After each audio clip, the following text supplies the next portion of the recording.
Yeah, so you can actually design a road that's designed in such a way that the water will be able to infiltrate into the road, which is incredible, and it's a really a way to prevent flooding. And I think you're right. You say we're all going to be living in urban environments. I live in London; it's very urban, and another advantage of green infrastructure is really this idea of reintroducing greenery, which obviously has a purpose. It has a function. The function is to prevent flooding and to make us more climate resilient. But it also it improves the quality of life, right? I mean, in my street we don't have a lot of trees. Maybe it'd be nicer if we had more trees, if we had more greenery, if I had a park that was closer that would maybe, I don't know that it's functioning as a stormwater buffer, but actually for me it's just a park where I can go and ride my bike. Welcome to the Urbanista, where we discuss the water management challenges of Nordic cities. From safe drinking water distribution and stormwater collection to building sustainable urban living environments. Here is your host, Delphine Vesalo. Hey, welcome back, Urbanistas. It's so nice to have you back. And thank you so much for pressing that play button. Thank you for listening us and listening all the topics that we have to share with you. This effort that we are trying to do is to communicate and share all the problems, challenges, and all the topics that we have around the water. And certainly, sometimes this communication amongst all the people in our industry is not the best that we will wish, really. But that's why we are here. So trying to open up and having this conversation with different people, with different sectors, actors within our industry, and communicating about the challenges, particularly in sustainability, the challenges that the water companies or the water actors have in front of them, is the specialty of our guest today, communicating those things. So who are you and what do you do? Thanks so much. Hi everyone. So my name is Tallulah Lutkin. I am Utility Performance Editor at Global Water Intelligence. So Global Water Intelligence, or GWI, we're a media company, but we're actually a lot more than that. I think that we would define ourselves as the leading source of information, data, and opinion about the water industry, and about the global water industry, so about what's happening across the world. And I am utility performance editor, so I just spend my days talking to utilities and sort of hearing about their challenges, about their successes as well, and their innovations and all the great stuff that they're doing to to become more climate resilient, to enable their services to continue in a world that just keeps changing and keeps becoming more challenging for them. So I'm here to communicate about utilities and talk about all the great stuff that they're doing. Yeah, thank you, Tallulah. Actually, because you already mentioned part of what Global Water Intelligence does. That's how we got in contact first, because you have a lot of information, I mean, up to date or to the, information, news about the water industry at large globally, but also you do research. Is that correct? Yes, By we do a lot of yourselves in research. collaboration with different academic, or how the research piece goes? Yeah, so the research is, it's very, very much the core of what we do. And our research base is the water industry itself, right? So it's the utilities, it's also the suppliers, it's the people who invest in the water industry. And we have basically a global network of all these people who, that we are able to reach out to, that we have these great relations with. So our source of information is the water industry itself. And we reach out to the people who are actually in the field, on the ground, who are part of the industry and who give us the great information. And so we collect all these pieces of puzzles from different places, from different locations, and all these stories, and we turn it into the global picture of the water industry. All right, that sounds, actually we'll go into more details, and also we can put some link to GWI Absolutely. website in the show notes, and all these things about sustainability, the so-called green infrastructure. But starting with, how do we define what green infrastructure is, and what is its role on helping the cities to become more resilient, or climate change resilient, should we say? Yeah, that's a really good question. I think green infrastructure is it's a series of things. It's a big package of lots of different things. To define it, I'd say it's a way to integrate environmental features and nature, basically, into in a designed way to be able to become more climate resilient, right? So to manage stormwater flows, to prevent flooding.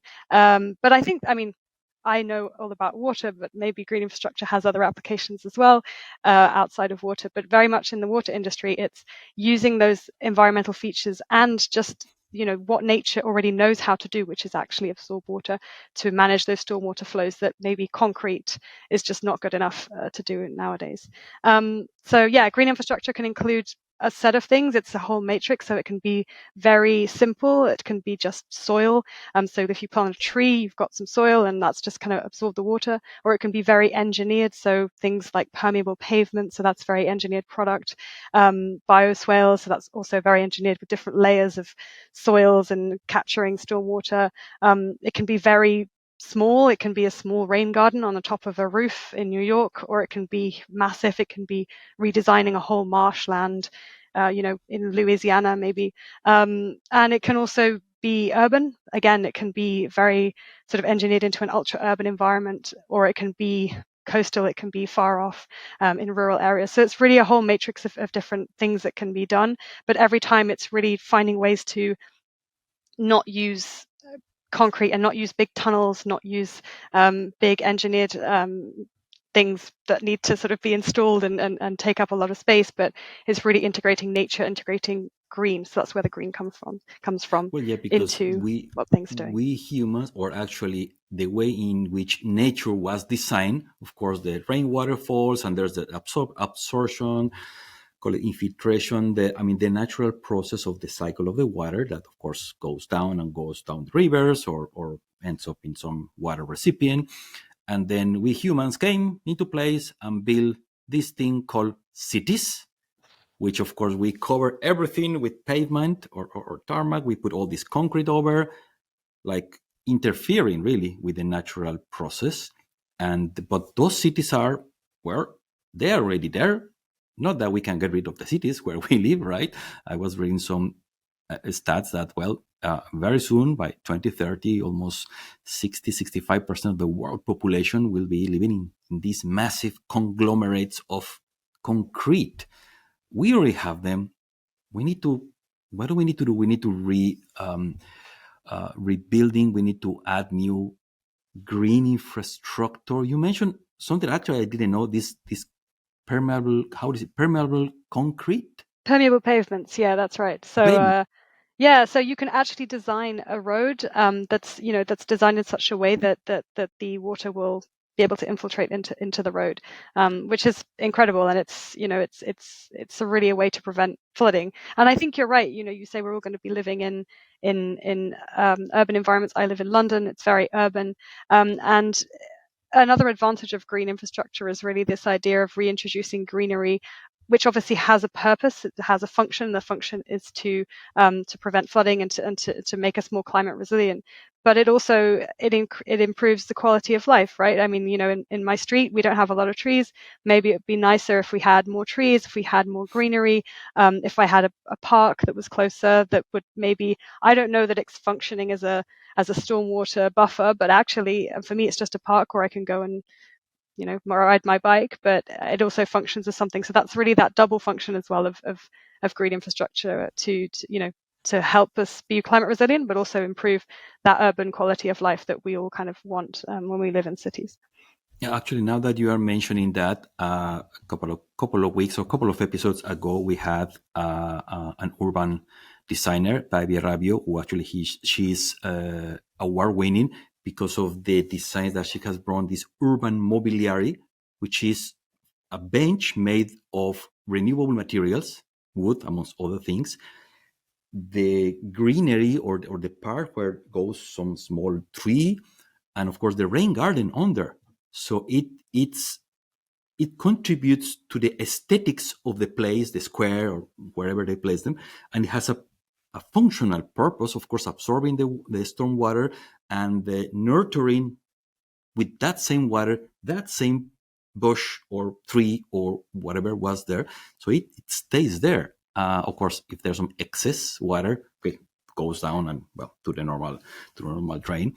But that's the way we have seen many municipalities or cities are approaching this reusing the water, like applying circular economy principles to reusing stormwater or harvesting, should we say, harvesting stormwater to use it for other purposes. So have you reported any of these cases? Yeah, absolutely. So yeah, I just wanted to come back to what you were saying, because it's so interesting when we talk about going from grey to green, that we use it as a metaphor, but actually it's very visual. You literally go from a grey urban environment or a grey basketball court to a green, something that's absorbing and that looks green as well. So yeah, and like you say, stormwater isn't just a nuisance; it's also a resource. There are lots of areas that are very water scarce, and I think that something that's really important to remember is that when we talk about climate resilience, we tend to talk about not enough water, or we talk about too much water, but actually, and those aren't necessarily two separate places, right? So I think there are areas, particularly in the US, California and Texas, where they have a lot of water scarcity. There are times when they have droughts, but there are also times when they have extreme flooding and extreme water events. And so in the same location. And so that's why it's really important to harness that stormwater and to be able to collect it. It needs to be treated, of course, because when rain falls, it goes across the road, it picks up a load of dirt. It needs to be treated, and after that, it can then be used in a myriad of different ways, right? So it depends where you are. It depends what you need.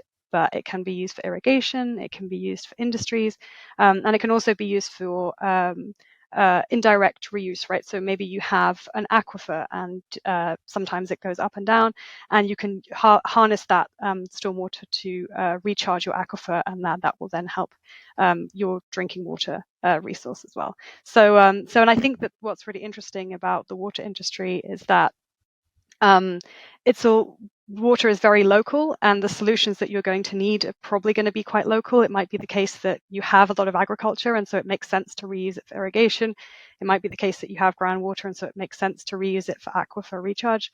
So it really depends on where you are, but at the same time, the solutions are global, right? So it's the case in, for example, groundwater recharge it's an issue in Australia. It's something that they do, but California, they're very much of that. They have that possibility of doing that as well. So, what we try to do at Global Water Intelligence is to also connect those people, right? So we're going to go talk to some Australian utilities, talk to some California utilities, bring them together in a room and try and get them sort of talking about what they've been doing and maybe lessons learned and talk about the challenges and the solutions, so that as a water industry, we're not reinventing the wheel, because we perceive water as being so local. We don't think that we have anything to learn from someone on the other side of the world, but that's not true. There's very much global solutions, and I think that's why this podcast is also really important. Talk about those solutions from across the world and bring them together. So the problems are pretty much common across the globe, actually, we could say. Absolutely. As you said, in some places there's too few water, in some places there's like too much. I mean, both things are equally bad, but we all are facing these same problems. So how do you say the water sector at large is approaching this sustainability, or more specifically, the carbon neutrality goals that, okay, the European Union has its own course for 2050. I'm not sure if there's similar initiatives in America or in Australia, but how do you see all this the water sector at large, trying to adapt, trying to assimilate, or how do we process all these carbon zero or net zero requirements that we are asked now? Yeah, that's a really good question. I think that I would like to be able to say that there is a global movement in water towards net zero. I think that the reality is that it's still quite regional, but I think that regional in a sort of quite a broad sense, right? So you mentioned the European Union. In the US, there isn't a sort of federal mandate, but there are associations who are, getting utilities together to try and get them to talk about net zero. So there was a collaboration actually between American utilities and Danish utilities to try and get them to how do you set a net zero target? How do you do that as a water industry? Australia is quite advanced. So there's in the state of Victoria in Australia, they have a statement of obligation for water utilities to have a net zero goal. So it is still regional. And again, this is something at Global Water Intelligence, we're trying to encourage this conversation to become more global. And conferences like COP are actually quite a good catalyst to improving this sort of global question of net zero, because even though climate adaptation, as we were talking about before, stormwater management, that can be sometimes quite a local solution, but carbon is very, very much global. Carbon that I produce today here is affecting the whole globe. So it's really something that needs to be a global conversation. There needs to be more global governance. There needs to be, more discussions between utilities, but between governments on this, because we know that water is 80% of adaptation, but it's also 2% of carbon emissions. So water and wastewater infrastructure is 2% of carbon emissions. That's as much as the aviation industry. So when we talk about, planes, water and wastewater, pretty much the same in terms of carbon emissions. So there really needs to be a conversation globally about achieving net zero, specifically at a water and wastewater level, to really help mitigate the impacts that we're already seeing. Actually, yeah, because now that you mentioned that, I was not aware that you said 2% because of the contribution of the carbon footprint, because it's kind of pretty clear, or there's more conversation about the aviation industry, and of course those big planes and turbines and spitting a lot of fuel all over the world, literally over our heads. But the water sector, that actually may seem a bit new, that we are equally not pollutant, but we collaborate with the same amount roughly than the aviation industry in terms of carbon emissions. Yeah.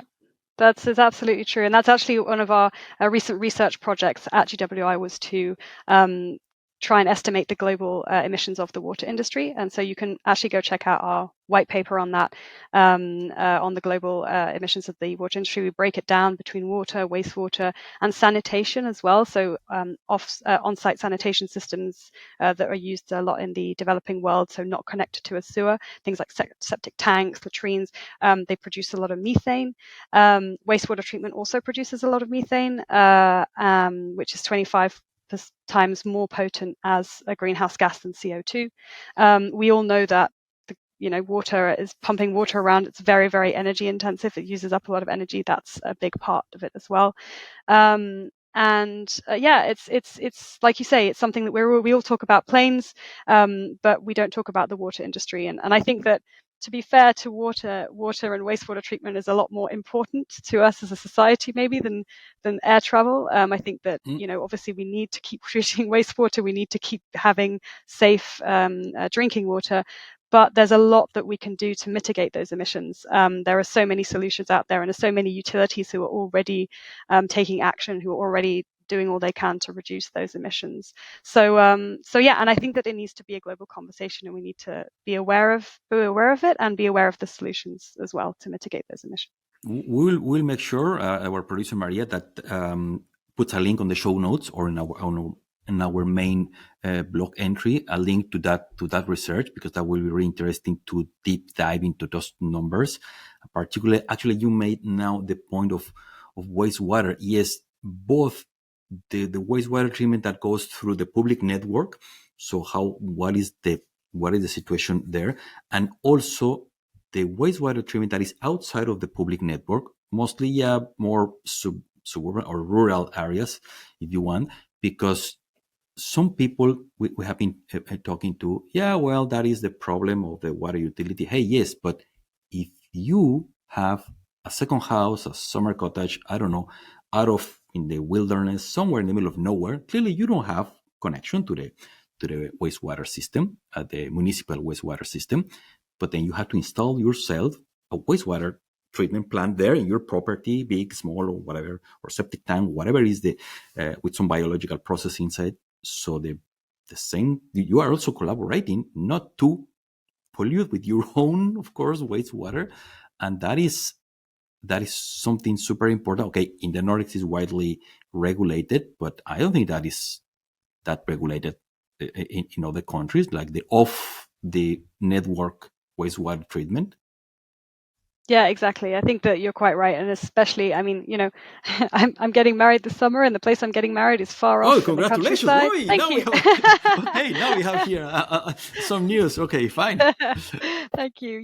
But the place I'm getting married is far off in the countryside, and it has a septic tank, and and it's something that maybe most people wouldn't think twice about. But for me, I was like, oh, okay, so what are the emissions of the septic tank, and what are the emissions for the truck that needs to come and collect the wastage from the septic tank? And I think that it definitely in France here where I'll be getting married, it's not really regulated. I think that it's and people don't really see it as their problem. And people think about maybe environmental contamination, but as in terms of pollution of the water, but they don't think about the carbon emissions of all that methane just sitting there building up in that tank. And then in places, in Africa and Asia, Latin America, where on-site sanitation, so these systems are what most people in urban environments rely on, then obviously the issue is completely multiplied.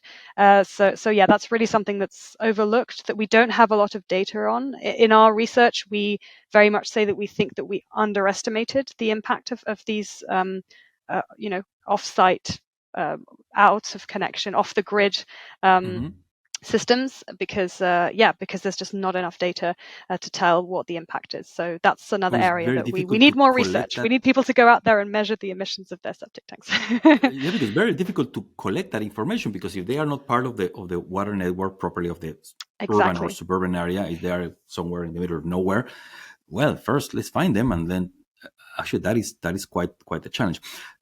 Talk about not the suburban aspect, but more like inside of the urban areas, all these water utilities that are at the forefront. You mentioned already a couple of examples in Australia, in the US as well.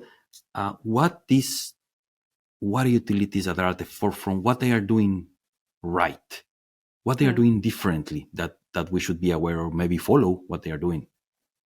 Yeah, I think that, I could give you some examples of some really cool, technology that people are doing. I mean, you can have a look at Yarra Valley in Australia. So they're a great utility, and they're really looking into the potential of hydrogen production. So co-producing hydrogen and wastewater treatment. So using the water that comes from wastewater treatment to use as a primary product for hydrogen production. And so there's that's a really cool innovation that these guys are looking at.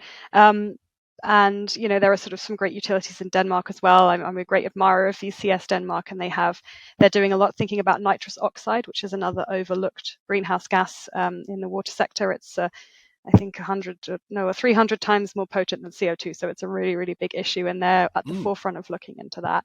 But I think that beyond the sort of the different techniques and the different technologies, I think that the utilities that are doing what the best utilities are doing differently is thinking holistically about the issue, right? So it's not just focusing on improving my non-revenue water, or not just focusing on improving my energy consumption from my treatment plant, but it's really thinking about the whole system, thinking about, okay, so I've got methane building up in my sewers, but how can I treat that when it comes to the treatment plant?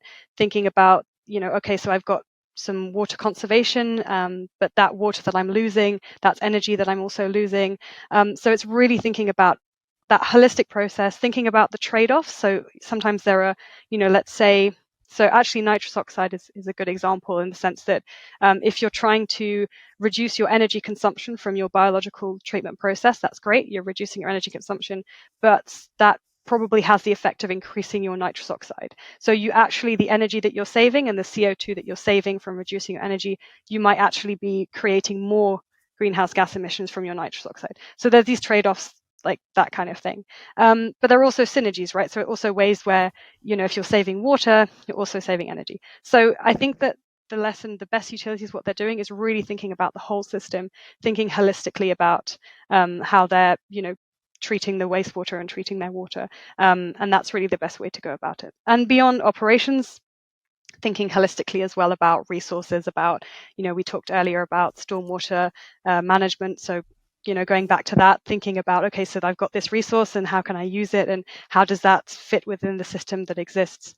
So I think that the answer to your question is really thinking holistically and thinking about synergies and trade-offs is the best way to solve both the climate mitigation and the climate resilience issue.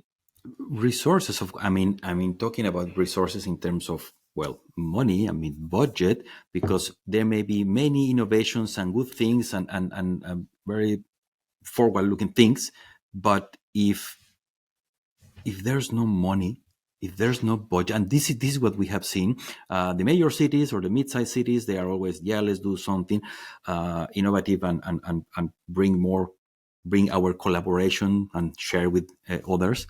But then what we have seen is that the smaller cities, the smaller municipalities, that they are just, we don't have that much budget. We are just looking what the big guys are doing, and let's see if we someday we can copy them or we can learn from them, because there's this constraint, very strong constraint about, the money, of course, is public money what they use, and they should be mindful about it.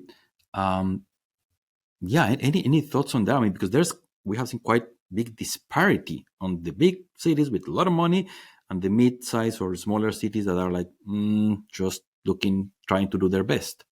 Absolutely. Yeah, I have a lot of thoughts on this. Actually, at Global Water Intelligence, every year we publish our Global Water Tariff Survey.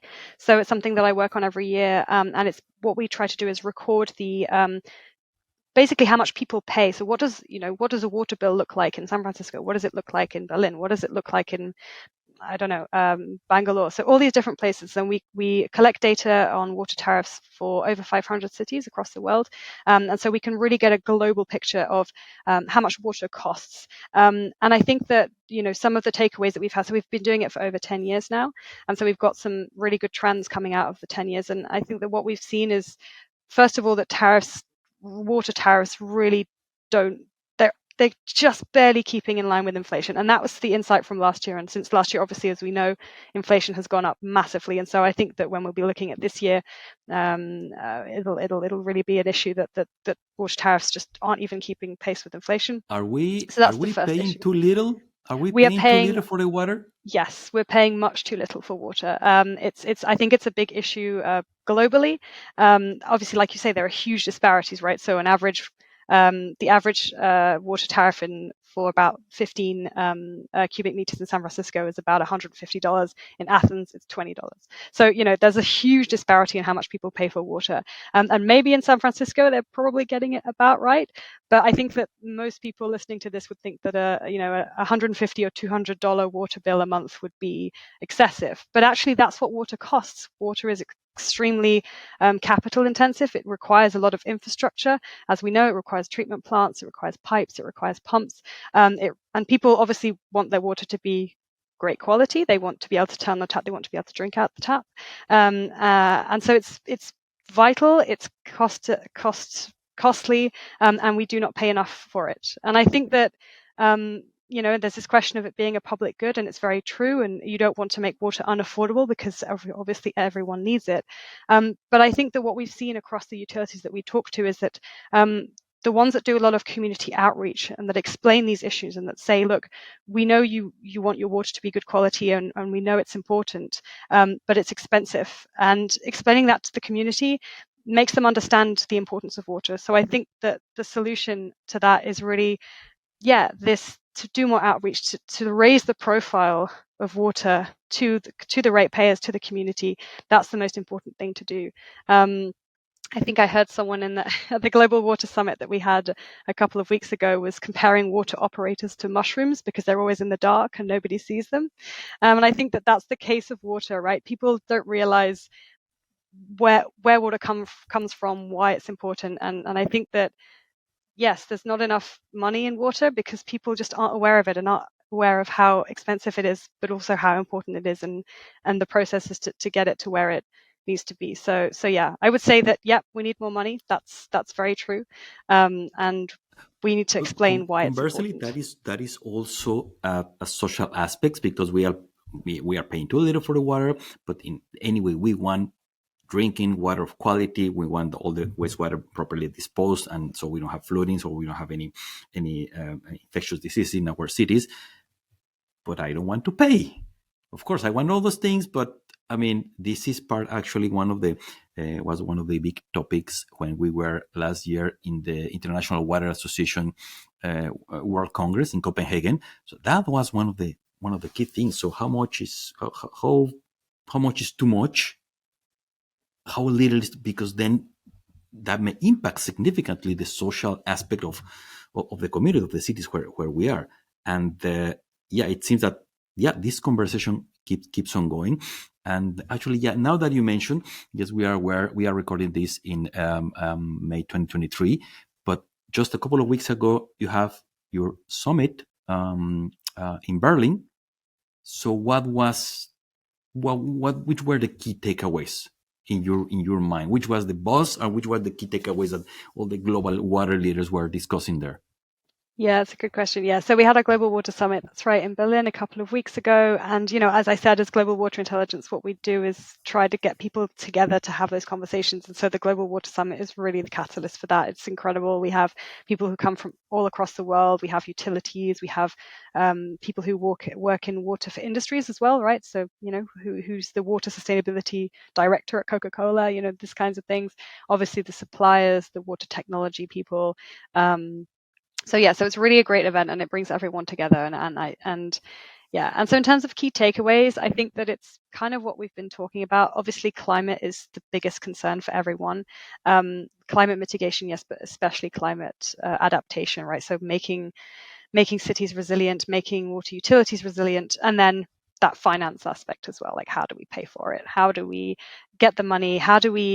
I think that it's about catalyzing the money as well. It's right, sort of making the most of what's available.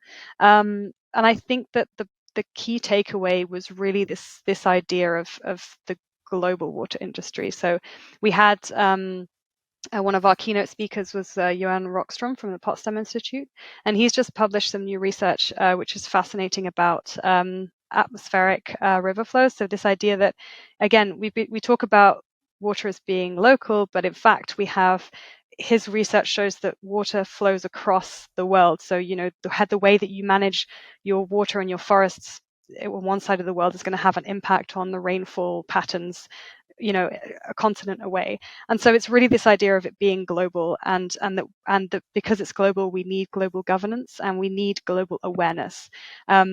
This idea that, yes, flooding is visible. Obviously, when flooding happens, everybody sees it, but what we don't see are the water utilities who are actually helping to prevent that flooding and then managing that flooding and treating the water that is a result of that flooding. So I think it's really raising the profile of water, raising the profile of water as a global issue, was really one of the key takeaways. And also again, those synergies, right? The synergies between, yes, we need to pay for it, but there's also an opportunity. There's a lot of investment opportunity in water. Water is obviously a growing sector because people, we need to be more resilient, and we're seeing these huge packages coming out of the US, out of Europe, to help water utilities become more resilient. And there are opportunities. There are opportunities for technology, opportunities for investment, opportunities for infrastructure. And I think that all that stems from making people aware of the importance of water and of the opportunities that are there as well, and that will just catalyze investments. Well, that's the hope anyway. It is incredibly surprising, or not surprising maybe, but it's fascinating how everything is connected. And what you just were mentioning, what happens in one part of the world with the water can impact pretty much a continent away. All the people like far away from what the original incident was, or the original situation was. It is all interconnected. What is not interconnected, because we have countries, we have boundaries, is the legal framework. Each one is trying to do their best on legislating or controlling or all these things. But of course, the legal framework is quite varied across countries. Was there anything touching the legal frameworks in that summit? We are hearing, particularly in the Nordics, in Sweden, the drinking water normative. Everybody's just talking about that and what is going to be, which are the certifications that every single component that touches the water, of course, drinking water needs to be compliant and certified, and ASO and ISO and Nordic Polymark and all these type of things. Was there anything in terms of legal framework that we learned from the summit?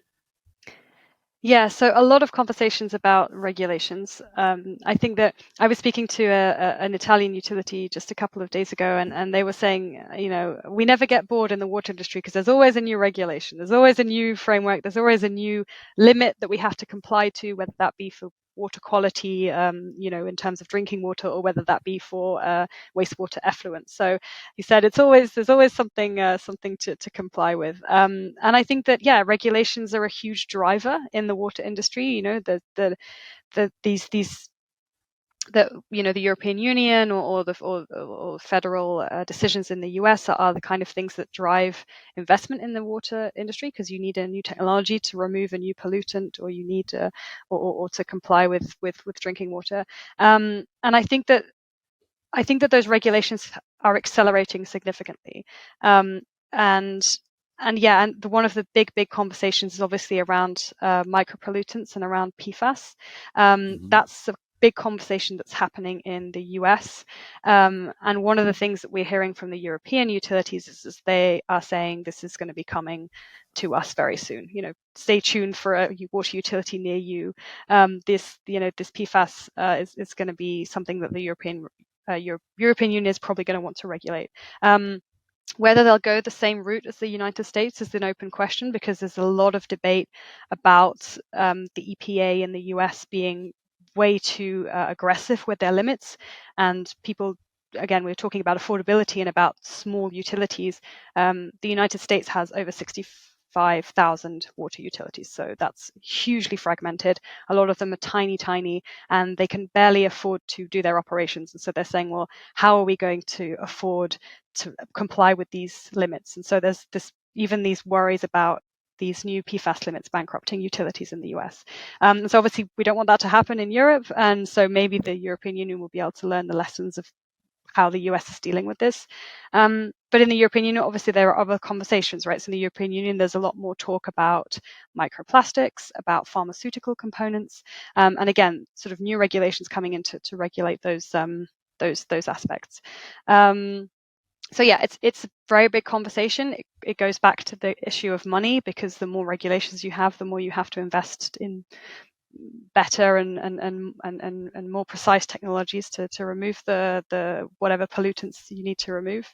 And I think that sort of quite a lot of frustration from utilities, but also it was really great hearing about, again, this world community, right? So the fact that European utilities are able to speak to American utilities and hear about their experience of dealing with these new regulations, and so that gives them a little bit of it enables them to be forewarned and to sort of learn from the experience of their counterparts that have already gone through the process. Again, this Italian utility that I was speaking to the other day, they were saying, which one is that? Maybe we invite them to the show. You can invite them. Yeah, they were great. It's from Milan, so Spa. They're the utility that provides water to the region of Milan in northern Italy. Milano. Okay, yeah, I lived right. quite many years in Milano. Okay, well, Lovely. allora. Yeah, no, Okay, they're great. Yeah, they're doing a lot of stuff on circular economy. They're very impressive utility. Right. We inaugurated them as a leading utility of the world at the Global Water Summit. So Leading Utilities of the World is an organization that we created for utilities to really, the best utilities, the most innovative utilities to come together. And so it's a network that we've created. And so Milan was one of the new inaugurated utilities this year. So I was kind of talking to them about all their innovations, and they found it really interesting when they came to the Global Water Summit to hear about what American utilities are able to do with biosolids. So we were talking about the circular economy earlier. One of the really great things that water utilities or wastewater utilities can do is recuperate fertilizer from sludge. So once you've treated wastewater, you can make fertilizer from that. And in the US, it's something that they're very much able to do, right? So DC Water, for example, so Washington DC, they have an actual fertilizer product that they sell, as a product. So they've become a fertilizer producer. And the Italian utilities were like, oh, I wish we could do that. It would be great. But it's very much more regulated in Italy, and they're not really able to. They wouldn't be able to create a market for it like they can in the US, but then that's something that they can then take back to their legislators and take back to their regulators to say, look, they're doing this great circular economy thing in DC. We want to do the same thing. How can we change regulations? And so then obviously it goes through a process, European Union, etc.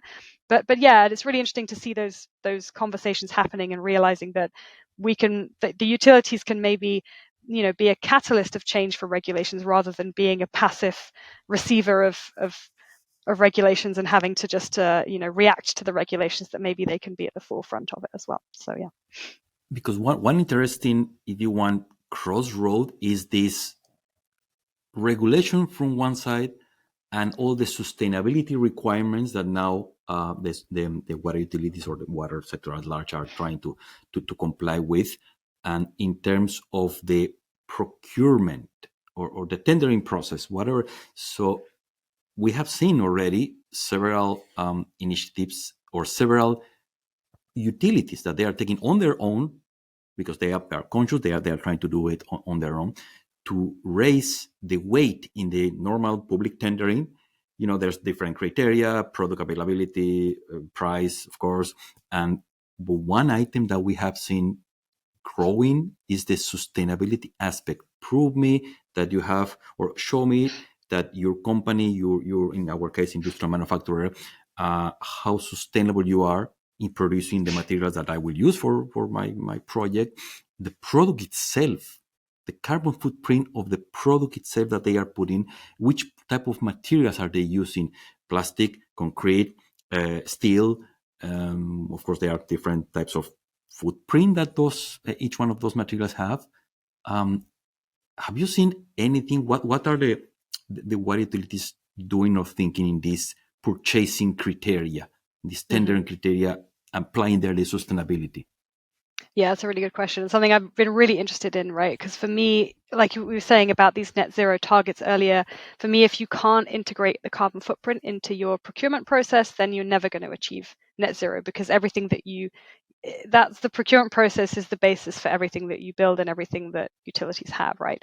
And so what we're seeing from utilities is exactly what you said, right? So that they're very much taking the initiative on their own. The frustration comes from a lack of standards. There's a lack of way of accounting. Each supplier kind of does their own sort of accounting process. Each utility has their own sort of secret sauce for trying to integrate carbon into procurement. There's no sort of global standard for doing this. But the good thing is that utilities aren't waiting around for there to be a global standard, because I think that if they waited around, then it would never happen. So the utilities are just taking their own initiative, and I think that the utilities and the suppliers are kind of figuring it out. But the more that they do that, the more that these processes are going to come to fruition. And a really good example that I'd like to talk about is so the utility in Auckland, New Zealand, called Watercare. They have integrated into their sustainability strategy. It's something that they call the 40-20-20. And so that means that they've got to build make sure I took a note of this earlier, so I didn't 40, butcher 20, it. 20. 40-20-20, yeah. So it's they need to reduce their infrastructure carbon by 40%. So making sure that the projects that they do, they reduce the carbon impact of that by 40%. Increase health and safety standards by 20%. So making sure that when they build, the health and safety is improved, and reducing cost by 20%, right? So that's kind of their framework for when they do procurement. And what's really interesting about Watercare is that they have very much taken the position that the first thing that they ask is, do we need to build at all? Right. So, let's say we need to achieve this outcome. Do we need to build anything at all? Because the best way to reduce your carbon emissions from infrastructure is to not build the infrastructure. And obviously that's kind of quite a radical position. I don't think many utilities are taking that position. And obviously it also kind of puts them in conflict with their suppliers, because if they say to themselves, well, actually, we don't need to buy anything from you, well, that doesn't create a great relationship. But they're really working on that. So what they're doing is working with the suppliers to understand that strategy, understand that it's actually in everyone's interest to do that. And yeah, so that's kind of, I think that's probably the gold standard in terms of integrating carbon footprint into procurement. It's quite radical, but yeah, they're making it work, and yeah, so that's a great example. Sorry, are they considering this carbon footprint reduction from the point of view of starting the project, purchasing whatever they need to buy?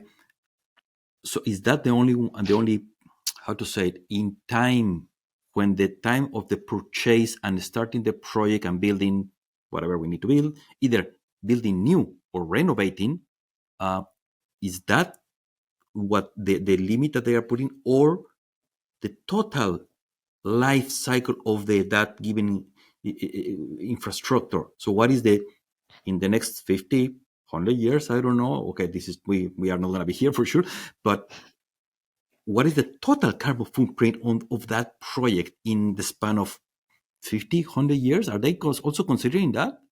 Yes, that's very much their approach. So, and I think that's really interesting as well. And when we talk about the procurement process and how to procure and how to take into account the carbon footprint when you procure, right, is that probably the life cycle is actually more important usually than just at the point of purchase, right? So as you were saying, obviously you've got to consider how, the manufacturing footprint of your suppliers, right? So like if you produce a pump, what is it made of? How, what's the carbon footprint of making that pump? But then once the pump is in the ground, what's going to be the life cycle carbon footprint of that pump? And I think that being able to take both of those into account, well, it's something that Watercare does, and I think it's something that the best utilities are also doing, is really finding that balance between what's the life cycle cost, and does the life cycle cost reduction offset the carbon footprint of manufacturing or not? And it also comes into this question of replacing as well, right? So does it make sense to replace, to buy a new pump that's a lot more efficient, or should I just keep my old pump and then make sure that then ensures that there's no manufacturing footprint from a new pump? And I think that that's something that it's really the sort of almost the nub of the question, right? It's how do you balance between the manufacturing footprint and the life cycle footprint? And it's, again, lack of standard, the lack of data makes it really hard to figure that out. Not maybe if your supplier doesn't know what the carbon life cycle cost is, well, how can you figure it? How can you figure it out? So it's very much, I think we're at the stage where everyone, both the utilities need to force their suppliers to have this data, and the suppliers themselves need to start figuring out what those footprints are.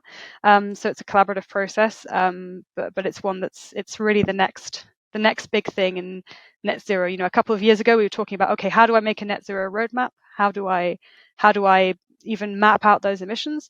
And now it's, how do I make that happen in reality? How do I do that? And that is really through the procurement process. What we have seen actually is, as we discussed, the water utilities on their own, they are asking for environmental product declarations of the product.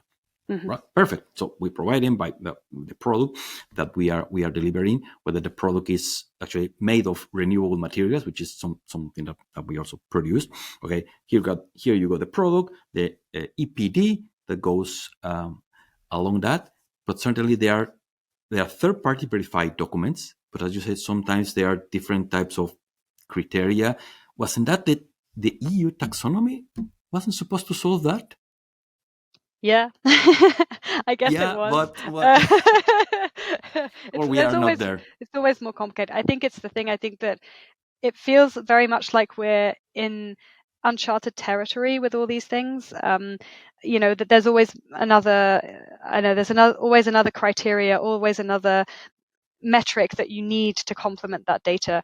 And I think that the most important thing is to move fast, and to, yes, we can rely on things that exist, like you say, like the European taxonomy, but we need that legislation and we need those standards to accelerate, because otherwise, we're just not going to make it. And yeah, it's a difficult process. So if but we it's an can, important if one. we can summarize this conversation, because I'm taking a few things. We need to move fast.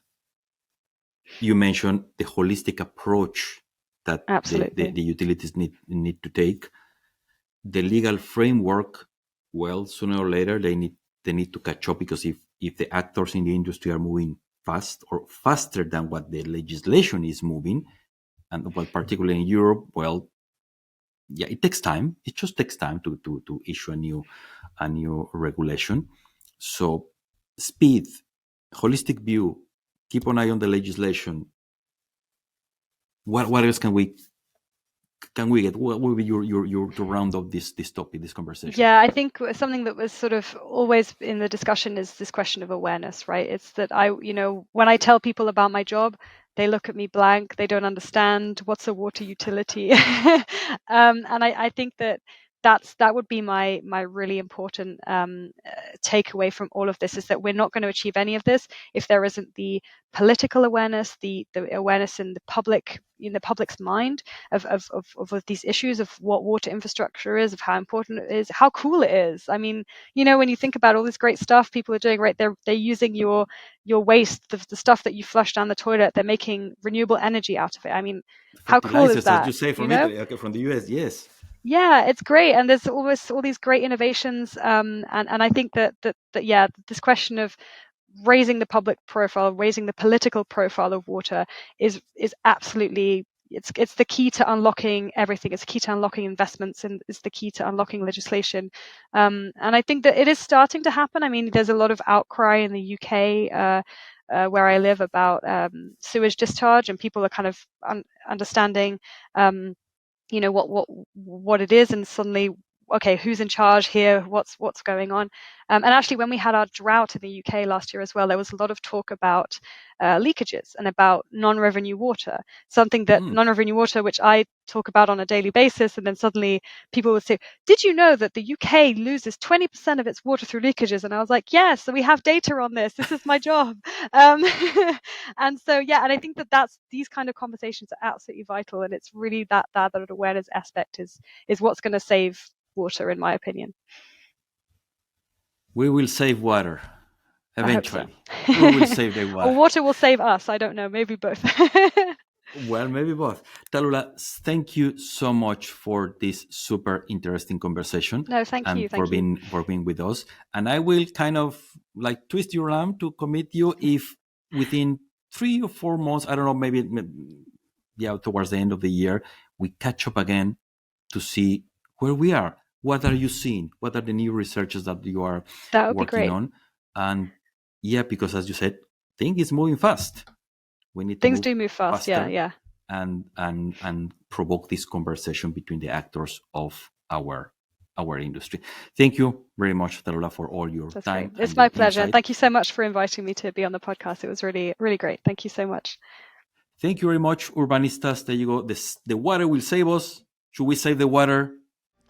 Let's think about that. Thank you, Urbanistas, for joining us today, and see you next time.